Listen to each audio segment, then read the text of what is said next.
በኢየሱስ ክርስቶስ የዘላለም ሕይወት ያገኛችሁ የእግዚአብሔር ልጆች ቤተሰቦች የእግዚአብሔር ጸጋና ሰላም ይብዛላችሁ። ዛሬ በየሳምንቱ በሪፍት ቫሊ ግሎባል ሚሽን የፍቅር ማህበረሰብ ግንባታ የተዘጋጀ የሚቀርበውን መልእክት አስተላልፋለሁ። በዛሬው ዕለት ወደ ልቤ ሞላውና በሕይወቴም እያየሁት ያለሁት አንድ እውነት አለ። ለብዙዎቻችን መፍትሄ ይሆናል ወይም ፈውስን ይሰጣል ብዬ አስባለሁ። ፈውስ ከበሽታ መፈወስ ብቻ ሳይሆን ባሉ ነገሮች ውስጥ ከተወጠርንበት ውጥረት ነፃ መሆን ትልቅ ፈውስ ነው እና የመልእክቴ ርዕስ ሁሉም ያልፋል የሚል ነው። ሁሉም ያልፋል። እንዴት ድንቅ ነው! ሁሉም ያልፋል። መነሻ ቃል የማደርገው ኢሳይያስ ምዕራፍ 40 ቁጥር 8 ላይ ያለውን ነው። እንደዚህ ብሎ ይናገራል የእግዚአብሔር ቃል። እግዚአብሔር እስትንፋስ ይነፍስበታልና ሳሩ ይደርቃል፣ አበባውም ይረግፋል። በእውነት ሕዝቡ ሳር ነው። ሳር ይደርቃል፣ አበባውም ይረግፋል። የአምላካችን ቃል ግን ለዘላለም ጸንታ ትኖራለች ይላል። በኢየሱስ ክርስቶስ ስም ክብር ለእግዚአብሔር ይሁን። ሁልጊዜም በልቤ የሞላውና ለሰዎች ሁሉ ሼር የማደርገው የእግዚአብሔር ቃል በአካላዊ አይን አይታይም፣ አይተረጎምም፣ ልንረዳውም አንችልም። ነገር ግን መንፈስ ቅዱስ የልብ አይኖቻችንን ሲያበራው የእግዚአብሔር ቃል ምስጢር ይገባናል። ወደ ውስጣችን ገብቶ በልባችን ሬማ ይሆናል። ንጉሱም በልባችን ላይ ይነግሳል። ከዛም በኋላ ምንም በምድር ላይ የሚያስፈራን አንዳች ነገር የለም። ሁልጊዜ በደስታ እየተዘለልን በድል አድራጊነት እንመላለሳለን። የሰይጣንን ሥራ እናፈርሳለን። የሚደፍረን የሚቋቋመን አንዳች ነገር የለም። ይሄ ግን የሚሆነው ሁሉም በመንፈሳዊ አይናችን ማየት በጀመረን ጊዜ እግዚአብሔር አይናችንን በገለጠልን ጊዜ ብቻ ነው። በአካላዊ አይናችን እያየን የምንመላለሰው ክርስትና እሱ ፈሪሳዊነት ነው። በሕግ የምንመላለስ ነው የምንሆነው። ሕግ ደግሞ የልብ አይኖችን አያበራም። የልብ አይኖችን የሚያበራው መንፈስ ቅዱስ በእግዚአብሔር ቃል ሲጎበኝ ብቻ ነው። እግዚአብሔር ስም ይባረክ። ስለዚህም ዛሬ ይህን ሁሉም ያልፋል የምለውን ሳነሳ አንዳንድ እውነቶችን ማንሳት ተገቢ ነው። በምድራችን ላይ ያሉ ማናቸውም ነገሮች ሀብት ቢሆን፣ ስልጣን ቢሆን፣ ዝና ቢሆን፣ ውበትም ቢሆን፣ ስጋ ሕይወታችንን ጭምር ማለት ነው ጊዜያዊና አላፊዎች ናቸው። ገንዘብ ይመጣል ይሄዳል። ከዚህ የተለየ ታሪክ የለውም። ይመጣል ይሄዳል፣ ይሄዳል ይመጣል። ከዚህ ውጭ በሰው ሕይወት ውስጥ የመመላለስ ኃይል አለው። ስለዚህ አይኖቻችን በገንዘብ ላይ ከሆነ ገንዘብ ሲመጣና ሲሄድ ሰላማችን እንደዚያው ሲወዛወዝ ይኖራል። በተለይ በገንዘብ ፍቅር የተነደፉ እጅግ በጣም የሚያሳዝኑ በምድር ላይ በገንዘብ ፍቅር የተነደፉ ሰዎች ናቸው። ምክንያቱም ሀብት ሲመጣ ይስቃሉ፣ ሀብት ሲርቅ ደግሞ ያለቅሳሉ። ምንጫቸው ሀብት ነው፣ ገንዘብ ነው። አደገኛ ሕይወት ነው። እሱ የመንፈስ አይን በማይገለጥበት ጊዜ የሚከሰት ነው። እንደዚሁ ስልጣን ሲሄድም አይቻለሁ፣ ሲመጣም አይቻለሁ። ወንበር ላይ በተቀመጠ ጊዜ ሰው ሁሉ ይፈልጋል። የሚፈልጉ ለጸጋው አይደለም፣ በአንተ ውስጥ ላለው ጸጋ ሳይሆን እንድትፈለግ ያደረገ የተቀመጥክበት ወንበር ነው። ከዛ ወንበር ስትለቅና ስትነሳ ሰው የት እንዳለ እንኳን አያስታውስም። ድሮ በስልክ የምትጨናነቅ 2 ሞባይል ይዘህ ጊዜ የለኝም የምትል ከዛች ወንበር በተነሳ ጊዜ ወደ አንተ የሚደውልም አታገኝም። ስልጣን እንደዚያ ነው፣ ጊዜያዊ ነው። ዝናም እንደዚያ ነው። በአንድ ወቅት ዝነኛ ትሆናለህ፣ እከሌ እከሌ እከሌ እከሌ ይባላል። በምድራችን እንኳን በዚች በአዲስ አበባ የማውቃትን እንኳን ብዙ አገልጋዮች ዝናቸው ከፍ ሲል ደግሞ ባለተራ ሲመጣ፣ አንዱ ደግሞ ሲጠፋ ሌላ ባለተራ ሲመጣ ዝና ሲለዋወጥ አይቻለሁ። በዓለምም እንደዚሁ ነው።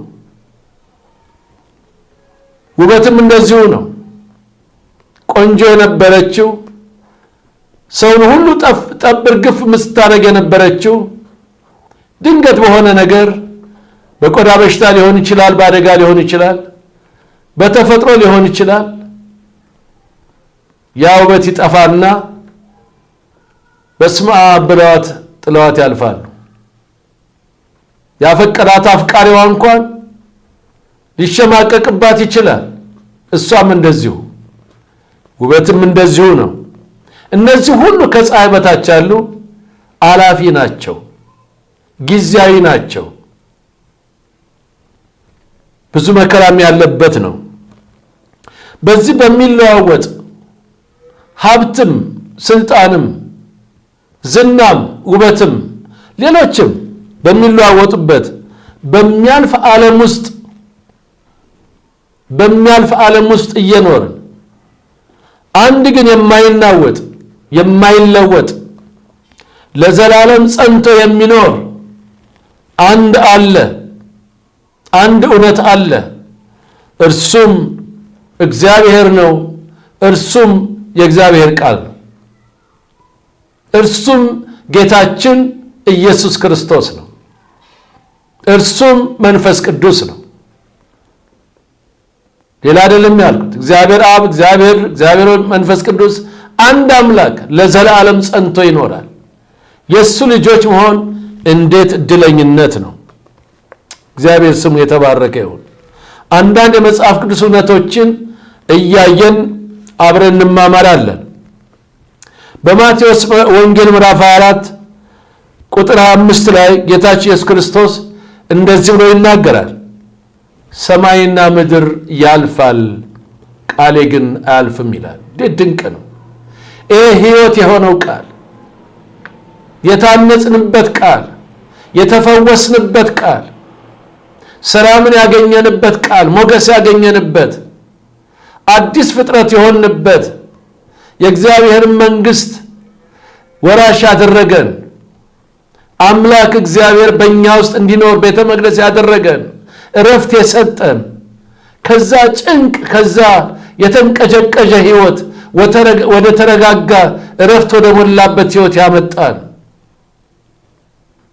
ያ ዘላለማዊ ቃል፣ ያ የእግዚአብሔር ቃል ሳይንስ አይደለም፣ ታሪክ አይደለም፣ ማንም ሊለውጠው አይችልም። ትርክት አይደለም፣ ማንም አይለውጠው። እሱ ቃል ለዘላለም እስከ ዘላለም ይኖራል። አቤት እሱን ቃል ተሸክሞ የሚኖር አማኝ እንዴት የታደለ ነው! ቃሉን ተሸክሞ የሚኖር፣ በቃሉ የሚኖር፣ ቃሉን የሚናገር፣ ቃሉ ትዝታ የሆነ ሰው፣ ቃሉ የሚጣፍጠው ሰው፣ ሌትና ቀን ትዝታ ያደረገው ሰው፣ በየቀኑ ከእሱ ጋር የሚጫወት ሰው እንዴት የተባረከ ሰው ነው! ሁሉም ያልፋል፣ ሥጋ ሁሉ ይላል በአንደኛ ጴጥሮስ ምዕራፍ 1 ከቁጥር 24 እስከ 25 ሥጋ ሁሉ እንደ ሳር ክብሩም እንደ ሳር አበባ ነውና። የሚገርም ነው። ሥጋ ሁሉ እንደ ሳር ነው። ያብብና ይጠወልጋል፣ ይደርቃል፣ ይጠፋል። ክብሩም ሁሉ እንደ ሳር ነው። ባላምባራስ የተባሉ ባዶ ይሆናሉ። ጋሻ የተባሉ መታሰቢያቸው ይጠፋል። በመኪና ሲከበቡ የነበሩ፣ አበባ ሲበተንላቸው የነበሩ፣ በብዙ ሰራዊት አጀብ የነበራቸው፣ መኪናቸው ሌላ ሰው ወርዶ የሚከፍትላቸው፣ በቤታቸው ጠባቂ በውጭ ጠባቂ ያላቸው አንድ ቀን ይጠወልጋሉ፣ እንደ ሳር ይረግፋሉ። አበባውም ይረግፋል፣ የጌታ ቃል ግን ለዘላለም ይኖራል። ይሄ ቃል እንዴት ድንቅ ነው! እንዴት ድንቅ ነው! ከወርቅም በላይ ውብ ነው። በጣም ለዘላለም የሚቆይ ነው። እነዚህ ነገሮች ብዙ የሚያስተምሩን አሉ ወገኖቼ ሆይ። የመጀመሪያ የሚያስተምሩን ምድራዊ ነገሮች ጊዜያዊና ተለዋዋጭ ናቸው። ቅዱስ ቃሉ የሰው ልጅ ሥጋዊ ሕይወት ምድራዊ ክብሩን በሳር በአበባ ይመስለዋል። ዛሬ ለምለም የሆነ ነገ ይደርቃል። አበባም አምሮ የነበረ አበባውም ደግሞ አብቦ ይደርቃል። በምድር ላይ የምንሰራቸው ቤቶች፣ የምናከማቸው ሀብት፣ የምናገኘው ስልጣን፣ ዝና ሁልጊዜ በሂደት ውስጥ ማለፋቸው የማይቀር ነው። ዘላለም ስልጣን ይዞ የኖረ እግዚአብሔር ብቻ ነው። በኃይል በችሎቱ ለዘላለም የሚኖር እግዚአብሔር ብቻ ነው። የሚያፈራርቅ ስልጣን የሚያፈራርቅ ሀብትን የሚያፈራርቅ ጊዜን ውበትን የሚሰጥ የሚያፈራርቅ እግዚአብሔር ብቻ ነው። ሁሉም ያልፋል። ታዲያ ጥያቄው እንደዚህ ነው። እምነታችን ያደረግነው በሚያልፉ ነገሮች ላይ ነው ወይስ እምነታችን ወይስ ደግሞ ልባችን በእርሱ ላይ ያሳርፈናል ነው? ይሄ ዋናው ትምህርት። እነዚህን ከተረዳን ልባችን ሕይወታችንን በሚያልፍ ነገር ላይ እንዳንመሰርት ማሳሰቢያ ነው። ልባችን ሕይወታችን መመስረት ያለብን ለዘላለም በሚኖር በማይለወጠው በእግዚአብሔር ቃል ላይ ነው። በሱ ላይ ያደረገ ምንም አይነት መከራ ፈተና ቢመጣ አይወድቅም፣ አይንሸራተትም። ሌላው ግን መከራና ችግር በመጣ ጊዜ ይሄዳል። መቼም እዚህ ላይ መናገሩ አግባብ ሊሆን ባይሆንም ትምህርት ይሆናል። ሁለት ሰዎች በሚስዮናዊነት ተሰማሩ። በልባቸው ግን እግዚአብሔር ኢየሱስ ክርስቶስ አልነገሰም። በአገልግሎታቸው ትንሽ ገንዘብ ይሰጣቸዋል። ነገር ግን የገንዘብ ፈተና በገጠማቸው ጊዜ አንዱ ጌታ ገንዘብ ነውና ኢየሱስ ክርስቶስን በገንዘብ ለወጡት። ወገኖች ሆይ ይሁዳ በአካል ሆኖ በ30 ብር ለውጦታል። ዛሬም ኢየሱስ ክርስቶስን በገንዘብ የሚለውጡ እጅግ በጣም ብዙ ናቸው፣ በዝተዋል። እነዚያ ሰዎች 30 ሺህ ብር አውጥተው በሬ ገዙና ሰጧቸው። እምነታቸውን ቀየሩ። ኢየሱስ ክርስቶስን ለ30 ሺህ ብር በሬ ለ30 ሺህ ብር ለወጡት። በሬውም ሞተ፣ እነሱም ደነገጡ። ወገኖች ሆይ ገንዘብ ይመጣል ይሄዳል። ከፀሐይ በታች ያለው ሁሉ ጊዜያዊ ነው። ኢየሱስ ክርስቶስን በገንዘብ ብትለውጠው፣ በጥቅም ብትለውጠው፣ በስልጣን ብትለውጠው ወይም ደግሞ ገንዘብ አገኛለሁ ብለሽ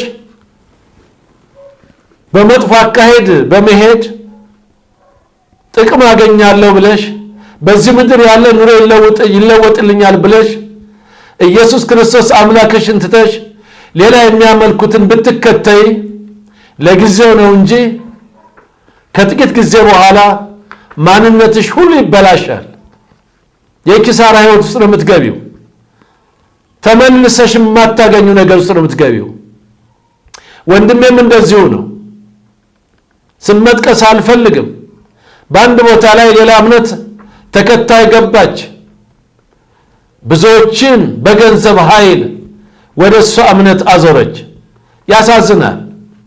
ቤተ ክርስቲያን በዚህ ላይ ደቀ መዝሙር የማድረግን ዕውቀት ይዘን በአነስተኛ ቡድን እያደራጀን እማንሰራ ከሆነ ሰዎች በልባቸው ውስጥ ኢየሱስን አንግሰዋል፣ በመንፈስ ቅዱስ ይመራሉ፣ አዎ ዘላለማዊ ቃል በውስጣቸው በቅሏል ብላችሁ እያሰባችሁ ከሆነ ተታላችኋል። ሰው ሊመጣ ይችላል፣ ሊያመልክ ይችላል፣ ሊዘምር ይችላል፣ በደንብ አድርጎ ይዘምራል፣ መገለጥ ሊናገር ይችላል፣ ይችላል፣ ፓስተር ሊሆን ይችላል፣ ይችላል። ምንም ጥያቄ የለውም ይችላል። ዛሬ ኦራተሮች የበዙበት ነው። ነገር አዋቂዎች የበዙበት ነው። ሰው የሚለማመደው ቃላትን አስተካክሎ ደርድሮ ዋና ተናጋሪ መሆን ነው፣ ህይወትን አይደለም። አንድ ቀን ያ ሰው ጓደኛዬ ነው፣ የኔ ሰው ነው፣ የኔ አገልጋይ፣ የኔ ነው የምትለው ሰው ነገ አሳልፎ ሊሰጥ ይችላል። ኢየሱስ ክርስቶስን አሳልፈው እንደሰጡት አሁን ኢየሱስን አያገኙትም። የሚያገኙት አንተን ነው። ምክንያቱም በአንተ ውስጥ የሚኖረው ኢየሱስ ክርስቶስ ነው። አንተን አሳልፎ ሲሰጥ ኢየሱስን አሳልፎ ሰጠ ነው። ለዚህ ነው ጳውሎስን የምታሳድደው እኔን ነው አለው ኢየሱስ ክርስቶስ። ዛሬም አንተን አሳልፈው የሚሰጡ ከጎን ብዙ ሊሆኑ ይችላሉ። ዛሬ ግን ጊዜ አለ እነዚያን ሰዎች በእግዚአብሔር ቃል የመለወጥ ደቀ መዝሙር የማድረግ ኃላፊነት አለብን። ዛሬ በሚታየው ጊዜያዊ በሆነው በሚጠፋው ነገር ሰው እየተወሰደ ነው።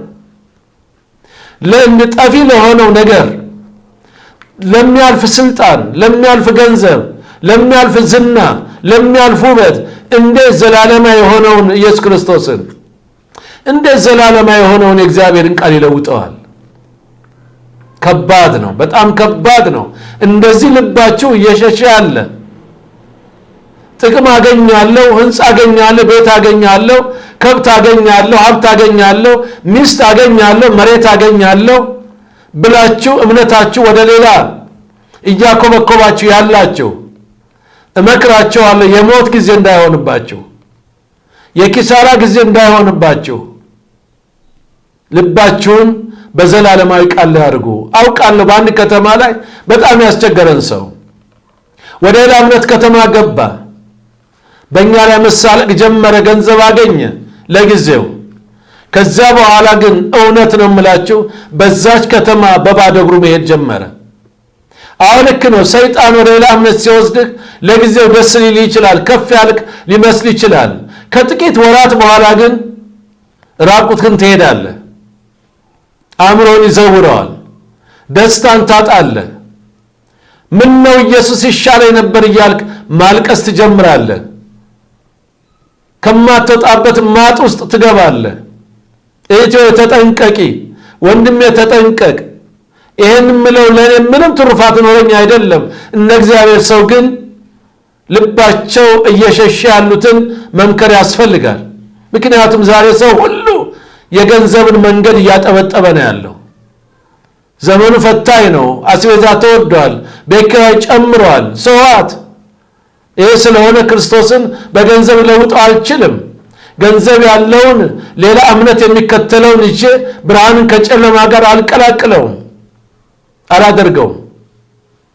እስከ ሞት የታመንክውን አንድ ቀን ትሞታለህ። ሞት የተገባ ነው ለሰው፣ አንድ ጊዜ የተገባ ነው። ውበትም አንድ ቀን ይፈርሳል፣ ዝናም አንድ ቀን ይቀራል፣ ስልጣንም ይቀራል። ቀርቶ አይተነዋል። ገንዘብም ሲጠፋ አይተነዋል። ለሚጠፋው ነገር የማይጠፋ በሽታ፣ የማይጠፋ አሻራ ለትውልድ ትቶ ከመሄድ እግዚአብሔር ይጠብቀን። ምናልባት ታከማቸው ይሆናል።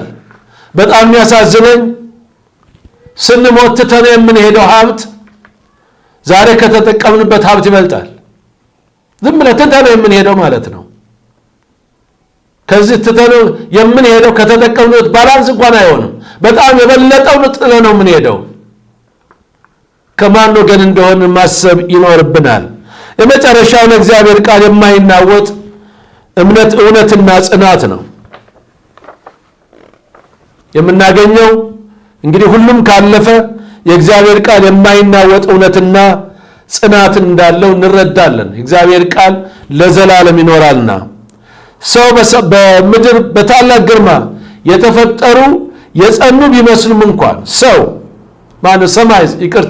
ሰማይና ምድር በታላቅ ግርማ የተፈጠሩ የጸኑ ቢመስሉም እንኳን ሰው አላልኩም፣ ሰማይና ምድር በአምላክ ፊት ግን ያልፋሉ። የሚገርም ነው። ሰማይም ለካ ይጠቀለላል፣ ምድርም ታረጃለች፣ ትጠፋለች። ዋው! ነገር ግን የእግዚአብሔር ቃል ከሰማይና ከምድር በላይ ሆኖ ለዘላለም ይኖራል። ቃሉ ያለባቸው በውስጣቸው የተከማቸ መንፈስ ቅዱስ የሚመራቸው ኢየሱስ የሚኖርባቸው ቤተ መቅደስ የሆኑ እነሱም ደግሞ ከአምላካቸው ከኢየሱስ ክርስቶስ ጋር አንድ ቀን ለዘላለም እስከ ዘላለም መኖር ይጀምራሉ። በዚህም በምድር እያሉ ይህን ሕይወት ይለማመዳሉ። የቃሉ እውነት አይለወጥም። እግዚአብሔር እንደ ቃሉ ነው። ይህን አለማወቅ ነው በብዙ ችግር ውስጥ የሚያስገባን። እግዚአብሔር እንደኔ ባህል አይደለም፣ እንደኔ ፊሎሶፊ አይደለም፣ እንደኔ አስተሳሰብ አይደለም፣ እንደኔ ፍልስፍና እውቀትም አይደለም። እግዚአብሔርን ኮምፕሮማይዝ አላደረገውም። የእግዚአብሔርን ቃል አተረጓጎምን እየቀያየጥን የዚህ ዓመተ ምሕረቱ እያልን የምናጋጨውን ቃል አይደለም። እርስ በርሱ የሚቃረንም ቃል አይደለም። ቃሉ ለዘላለም ነው። እግዚአብሔርም እንደ ቃሉ ነው። ቃሉም እግዚአብሔር ነው። ስለዚህ የሚያልፈውን ነገር ይዘን የማያልፍ በሽታ ለዘላለም እንዳንጠቃ እግዚአብሔር ይጠብቀን። ነገር ግን ይሄ ሁሉም ያልፋል፣ የእግዚአብሔር ቃል ግን ለዘላለም ይኖራል የሚለውን በደንብ ከተረዳን በሚያልፍ ጊዜያችን ለክርስቶስ እንኖር፣ በሚያልፈው ገንዘባችን ለክርስቶስ እናድርግ፣ በሚያልፈው ስልጣናችን ለክርስቶስ እናውለው፣ የሚያልፈውን ዝናችን ለክርስቶስ ወንጌል እናውለው፣ የሚያልፈውን ውበታችን ለክርስቶስ ወንጌል እናውለው። ይሄ ትልቅ ጥበብ ነው። አንዳንድ የእምነት ክፍሎች በስልጣን ላይ ሲቀመጡ ለእምነታቸው ብዙ አስተዋጽኦ ያደርጋሉ። እንደዚሁም በዝና ሲኖራቸው ዝነኛ ሲሆኑ የእምነታቸው አትራፊ ይሆናሉ። ይህ ትልቅ ብልህነት ነው። በእኛም ወንጌላውያን አማኞች እግዚአብሔር ይመስገን እንዲህ አይነት ወንድሞችና እህቶች የበዙልን ዘመንም አለ፣ አሁንም እየበዛልን ነው። ክብር ለጌታ ይሁን። እሱ ደስ ያሰኛል። ስለዚህ ወገኖቼ ሆይ አንድ ቀን እንጠፋለን ማለቴ እንሞታለን። አልሰለቻችሁም? መብላት፣ መጠጣት፣ መልበስ፣ ማውለቅ፣ መተኛት፣ መነሳት፣ ግን ለክርስቶስ ወንጌል አለመስራት። ይሄ ሰው ከእንስሳ በምን ይለያል? ሰለሞን እኮ ሰው ነበረ። ዳዊት አባቱ ልጁን ሰለሞንን ልጅ ሆይ ሰው ሁን አለው። ሌላ ሰው ይሆናል? ሰለሞን እኮ ሰው ነው። ሰው ሆኖ ግን እንደ እንስሳ እንዳይኖር፣ ለራሱ ብቻ የሚኖር ሰው ከእንስሳ ላይ ይቻላል። ለራሱ የሚኖር ሰው ለራሱ ብቻ ይበላል፣ ይጠጣል፣ ይለብሳል፣ ያወልቃል፣ ይተኛል፣ ይነሳል፣ ይደሰታል። በቃ ስለ ሰው ግራና ቀኝ ማያይም፣ ወደፊት ወደ ኋላም አያይም፣ የእግዚአብሔር መንግስትን አያስብም። እሑድ ይሄዳል ቤተ ክርስቲያን። በቃ ይሄው ነው ኑሮ፣ ህይወቱ ይሄው ነው። አደገኛ ነው፣ አደገኛ ነው። ሰው ጂምናስቲክስ ሲሰራ ሰውነቱ እንደሚጠነክር የእግዚአብሔርን ቃል ስንመገብ ደግሞ ስንመሰክር ከቅዱሳን ጋር ህብረት ስናደርግ አብረን ስንጸልይ አብረን ስናመልክ መንፈሳዊ ህይወታችን እያደገ ይመጣል። እግዚአብሔር በዚህ ባርከን። ሁሉም ያልፋል፣ የእግዚአብሔር ቃል ግን ለዘላለም ይኖራል። በዚህ እውነት መንፈስ ቅዱስ ስለባረከን ስሙ ለዘላለም ይባረክ። እናንተም ለዘላለም እስከ ዘላለም ተባርካቸዋል። አሜን።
በላይ